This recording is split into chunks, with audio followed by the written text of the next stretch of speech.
तोरा बाबू के राजबा। आई लड़की बाप पे मत जाना, भाई है वो मेरा। छारा रा रा रा रा रा रा रा रा रा रा पो पकड़ा होई छौड़ी के रंग लेके झोंक, पकड़ा फूल मतिया के रंग लेके झोंक, पकड़ा होई छौड़ी के रंग लेके झोंक, पकड़ा फूल मतिया के रे छोटी की ना रे।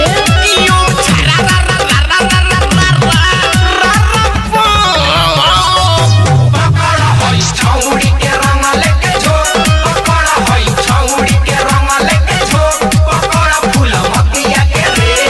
देख लो बबुआ वो मस्ती होता।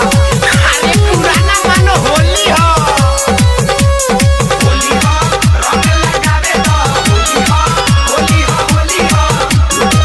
एकरा सिलवट परंगना आज पीस दसरे, एकर गोर गोर गलिया धके मीस दसरे।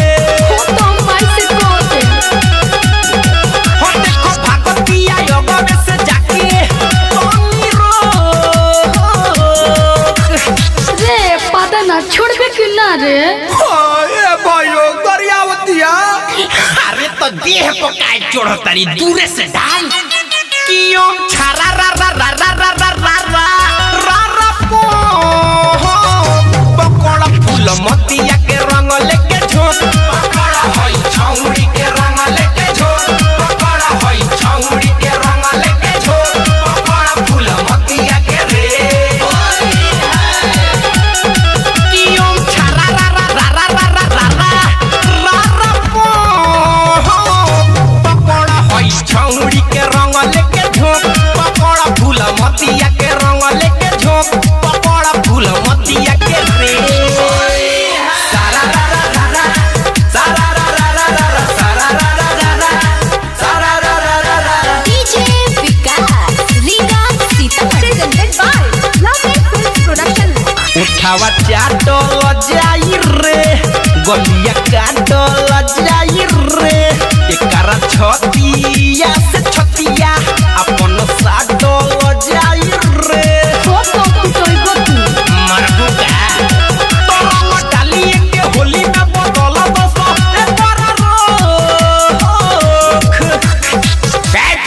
कौन मेरे फुलमतिया को छू रहा है रे? डोंट टच माय फुलमतिया। फुलमतिया मेरी है, मेरी रहेगी। क्या रे फुलमतिया सही बोले ना? हाँ हो आबो तू ही तो एगो बाकी रल हो। अरे झगड़ा काय करता रसो होली हो।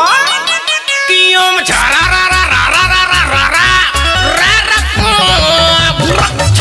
पकड़ा होई छौड़ी के रंग लेके झोंक, पकड़ा होई छौड़ी के रंग लेके झोंक, पकड़ फूल मतिया के रे। कियो छारा रा रा रा रा रा रा रा रा छारा रा पो पकड़ा होई छौड़ी के रंग लेके झोंक, पकड़ा होई छौड़ी के रंग लेके झोंक, पकड़ा फूल मतिया के रे। चल होने भीतर।